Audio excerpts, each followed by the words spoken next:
Приступим сразу к делу. В общем, будем спасать вот этот вот персик. Мы его посадили в прошлом году. Видим, тут уже плоды есть кое-какие. Ну, немножко прозевал. Это надо было делать, наверное, дня 3-4 назад. Но ничего страшного. По плодам это тоже можно делать. Даже рекомендуется делать. В общем, в чем суть? На этот персик напала курчавость. Холодная зима. Дальше весна холодная, плюс дождливая, плюс перепады температур и тому подобное. И в итоге возникает грибок. Ну, видим, тут еще один остался. Сейчас вы... Вот он, листок. Сейчас вы на видео будете видеть, как я обрываю все листки. В общем, обязательно надо оборвать все листочки, которые поражены этой гадостью.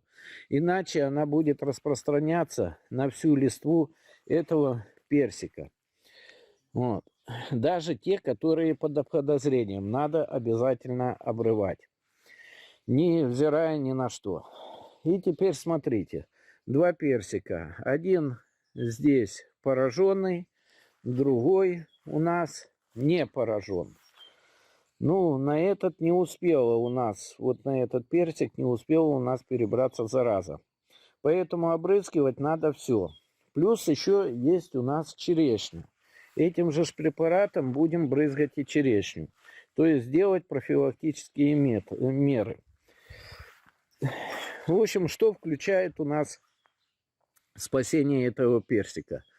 Опрыскивание двумя, ну можно сказать, тремя препаратами. Это раз. И подкормка. Вот за это все я сейчас и буду объяснять. Ну, начнем, наверное, сейчас с опрыскивания. Лучше провести это вечером в безветренную погоду. Сейчас мы размешаем эти препараты. Ну, все покажу. Итак, все говорят об этих препаратах. Вот, видим, это прилипач, скор и хорус. Ну, как их разводить, я ни разу не видел, чтобы кто-то показывал. Наверное, все думают, что все знают, как это делается. Ну, на хорусе отрезаем просто верхнюю часть, выкидываем ее. И вот смотрим, какая тут у нас субстанция. Это гранулы. Лучше их в чистую воду, но чтобы она была отстоянная, эта водичка. Я во всяком случае так делаю. Дальше. 2 ведра. В одном 5 литров и в другом 5 литров. Берем скор. Скор это такая, ну уже можно сказать, масса. То есть жидкостная такая. Его тоже в другое ведро. Это больше жидкость уже. Почему скор и этот, и хорус? Тут все просто. Дело в том, что хорус действует при температуре более низких, а скор действует при температурах более высоких. Поэтому это все делает двумя препаратами. Чтобы не было такого, хорошо тут поделали, чтобы не было такого, что наступила жара и в итоге хорус не подействует. Ну и теперь третий препарат, это обыкновенный прилипач. То же самое, 10 миллилитров отрезаем и прилипач уже фигачим к хорусу. Все. Дальше мы это все размешиваем. И смотрим, какая у нас суспензия получается. Ну, мешать тут недолго. То же самое и здесь делаем. Я не знаю почему, но рекомендуют размешивать это все в разных сосудах. То есть там 5 литров налили, там 5 литров налили. Вот оно так где-то получается. 2 ведра чистых, вода отстойная. Ну, сегодня сутки отстаивалась. Температура такая тепленькая вроде бы. Это я делаю не на 2 дерева, понятно. Там у меня есть еще черешня, яблони и так далее. Ну и теперь это все можно просто тупо перемешать. То есть заливаем скор в хорус. Вот так. И еще раз перемешиваем. Теперь это все в опрыскиватель. Если у вас есть такой аккумуляторный, это хорошо. В принципе, сейчас этим никого не удивишь. Опрыскивание нужно. И нужно постоянно персик. Это очень такое прихотливое растение. Ну, наливаем 10 литров. Тут у нас ровно 10 литров получилось. Вот где-то меточка. Вон там, если будет видно. Заливаем и идем прыскать.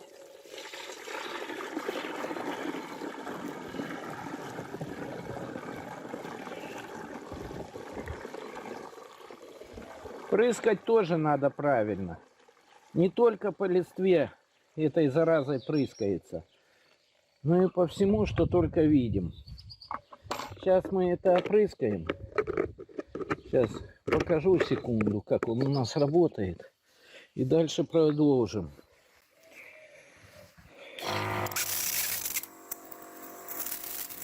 Я начну с другого персика. У меня он просто не один. Тут еще и черешню буду прыскать. И все остальное. Опрыскиваем так, чтобы с него аж все текло. Даже землю вокруг будем прыскать.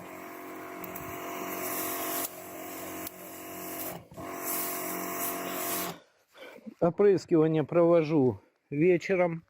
Где-то уже после 7 часов. Сегодня 20 мая, как я уже сказал. Ствол полностью тоже прыскаем. Плоды точно так же начинаем прыскать.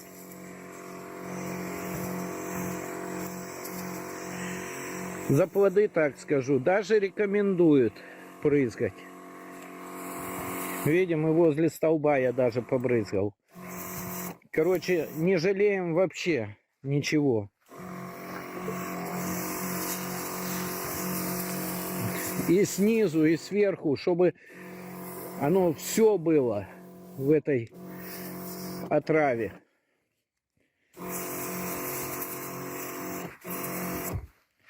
То же самое я буду делать с черешней. Ой. Немножко надо с респиратором обязательно. И вы видите, с нее аж течет.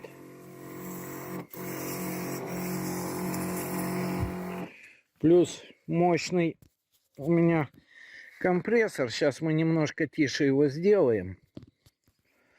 Вот так. Во. Вот это уже куда не шло. Пошли дальше. Сейчас и персик тоже этот снизу, чтобы оно везде у нас пробилось. Снизу вообще обязательно.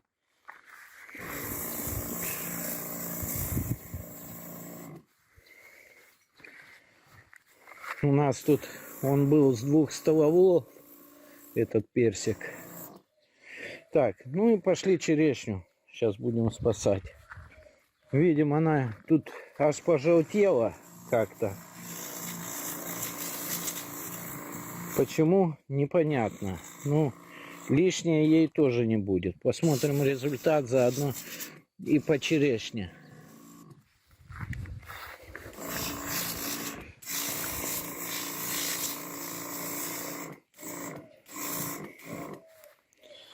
Ну, покуда все.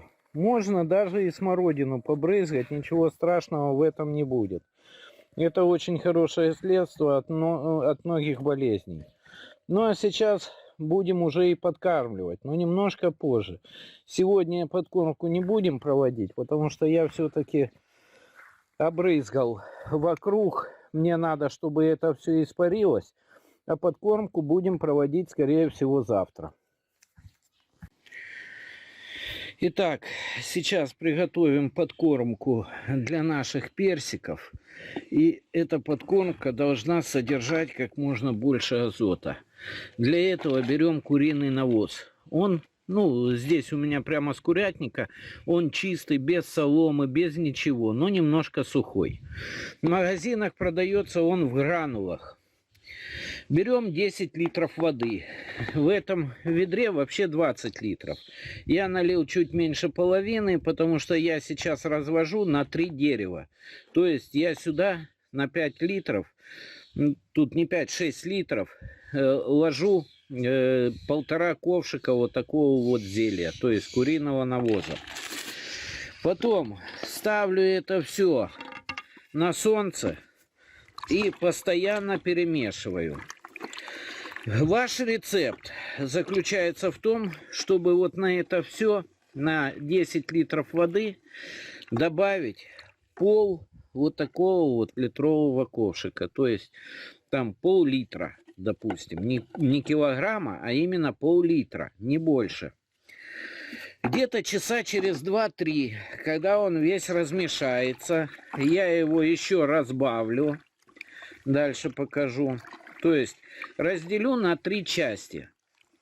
Потому что мне надо полить 3 дерева. Я 3 дерева спасаю. Разделю это все на 3 части. И долью еще воды. Воды доливаю отстоянной, немножко теплой.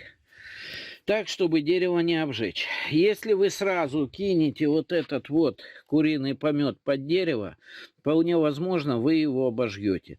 Лучше все-таки, чтобы часа 2 он настоялся. Мы не делаем настойку из куриного помета. Когда делаешь настойку, там надо, чтобы он дней 5-6 стоял на солнце, чтобы хорошо перебродил и так далее. Нам надо удобрение сейчас. И удобрение такое, чтобы оно как можно больше содержало азота. То есть нам надо нарастить массу зеленую. Там есть еще способы в этом плане. Но сейчас, покуда мы действуем именно вот таким вот способом. Когда у нас этот весь куриный помет растворится, а он растворится часа за 2. Надо только помешивать каждые там полчасика.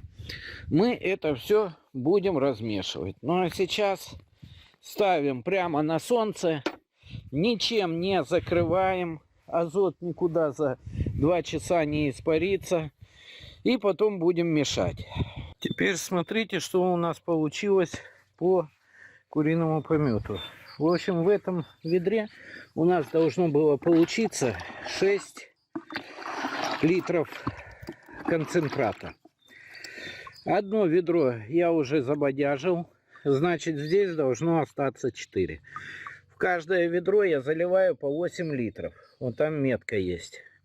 И к этим 8 литрам я добавляю вот этого вот концентрата. 2 литра. Все. Ну и потом сюда, здесь тоже остается где-то 2 литра. В этом ведре я еще добавлю 8 литров.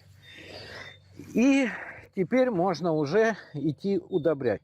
Но перед удобрением, перед тем, как подкармливать наши персики, черешню, надо сделать еще одну вещь. Сейчас пойду покажу. Прежде чем подкармливать персик или там черешню, что-нибудь, надо хорошо прорыхлить землю. И потом только уже заливать простую отстоянную воду. Я всегда отстоянную заливаю, несмотря на то, что у меня она из скважины бежит. Хорошо подливаем. Прямо я заливаю прямо ведро. Ну, литров 8-9. И надо дождаться, когда она полностью впитается в грунт. То есть примерно как вот здесь. Когда она впиталась уже хорошо, это уже прошел где-то час с того момента, как я подлил туда наш раствор. Мы начинаем удобрять. Можно сразу ведро вылить, это я уже выделываюсь, чтобы постепенно оно было. Вот так. Ну, легче так просто. Вот. Вот так. И все. То же самое я сейчас сделаю с черешней. Видим, тут мало листочков. Я решил ее тоже подкормить. Ну, точно так же заливаю полностью это ведро. Вот. И пускай оно у нас, даст Бог, развивается. Ну, а по итогу, где-то недели через 2 мы будем смотреть результат. Что у нас получится. Будут ли какие-то улучшения. Настал час истины. Видим, наш персик живет и здравствует. Если кто-то думал, что он сдохнет и черешня сдохнет, он горько ошибался. В общем, тот комплекс, то, что я делал, он очень здорово помогает. Плюс к этому комплексу, после того, как я сделал то, что вы в начале видео смотрели, да, подкормку, полив и так далее, я еще добавил такое. Через неделю я этот персик и другие плодовые деревья обрызгал препаратом от ТЛИ. Это касается черешни и персика. Вот. Полив я проводил каждые 3 дня, выливал вот сюда вот под это дерево и под другие деревья по ведру воды. Где-то 2-3 раза в месяц надо рыхлить почву под этим персиком. Я это проводил раз в 2 недели, где-то так. Поливал, рыхлил, поливал, рыхлил. Это недолго провести, тяпочкой обработал, да и все. Что тут еще можно сказать? Дело в том, что по поливу я так скажу. Если у вас засушливый регион, как у нас, когда идут дожди 3-4 раза за лето, то да, так надо поливать. Если у вас регион влажный, я, допустим, вырос на Кубани, Краснодарский край, район Геленджика. У нас там в горах станица есть, там рядом с Кабардинкой. Если от Кабардинки в горы идти, там есть станица небольшая. У нас эти культуры были очень распространены. И вот там поливать, допустим, не надо. Там очень влажно. Там каждый день практически проходил у нас дождь. Ну, проходит дождь. Во всяком случае, так было раньше в моем детстве. То, дожди были такие, не облажные, а жарко-жарко, и тут туча нагрянула. И такой тропический ливень, там в течение 10-15 минут, заливал все. Что тут еще? Видим, нет муравьев. То есть куриный помет, он очень хорошо отпугивает почвенных вредителей, таких как капустянка, муравьи, там навозный жук и другая гадость. Так делала моя бабушка и говорила об этом моя бабушка, и бабушка моей бабушки и так далее. Поэтому здесь очень важно тоже провести профилактику с муравьями и другими вредителями. Именно не грибковыми заболеваниями, а теми, которые ползают по дереву. Именно муравьи, они являются очень большими разносчиками ТЛИ и грибковых заболеваний. Поэтому за этим тоже надо следить, чтобы их не было на дереве. То же самое надо сделать и с черешней. Черешня у нас живет и здравствует. Это у нас тот старый персик, который очень больной. Но сейчас мы видим, он вроде бы еще приходит в себя. Не сдох, живой. Там листочки, веточки отросли тоже где-то сантиметров на 15-20. Здесь у нас черешня тоже в здравии. Вся зелененькая, красивенькая. Думаю, на следующий год будут какие-то плоды. Интересно попробовать, что это вообще за черешня. Черешня подвержена тем же заболеваниям, что и персик практически. У них тоже есть манилиоз, также же курчавость у них, только курчавость ведет себя немножко по-другому. Дело в том, что курчавость, видим вот эти вот жилки, листочек начинает краснеть по жилкам. И если вы такое видите, это тоже говорит о том, что есть курчавость. Такие листы на черешне обрывать, если она большая черешня, то да. Если маленькая, я не знаю. Я, допустим, обрываю. Но можно дообрываться так, что она просто-напросто сдохнет. Тут уже надо быть осторожнее и посоветоваться лучше с теми людьми, которыми об этом знают. Также черешня еще подвержена такому заболеванию, как кокомикоз. Вот. Ну, в принципе, ну и другим всяким. В принципе, лечение происходит точно так же, как и с персиком. То есть хорус, крок и так далее. Хорус хорошо применять до температуры воздуха плюс 16, там, плюс 15 градусов. Вот почему их применяют в совокупности, хорус и крок. Хорус по холоду, крок по жаре, то есть по теплу. Крок, он хорошо действует от температуры плюс 15 до плюс 30. Вот поэтому два препарата вместе и применяют. На этом, думаю, все. Всем пока. До новых встреч.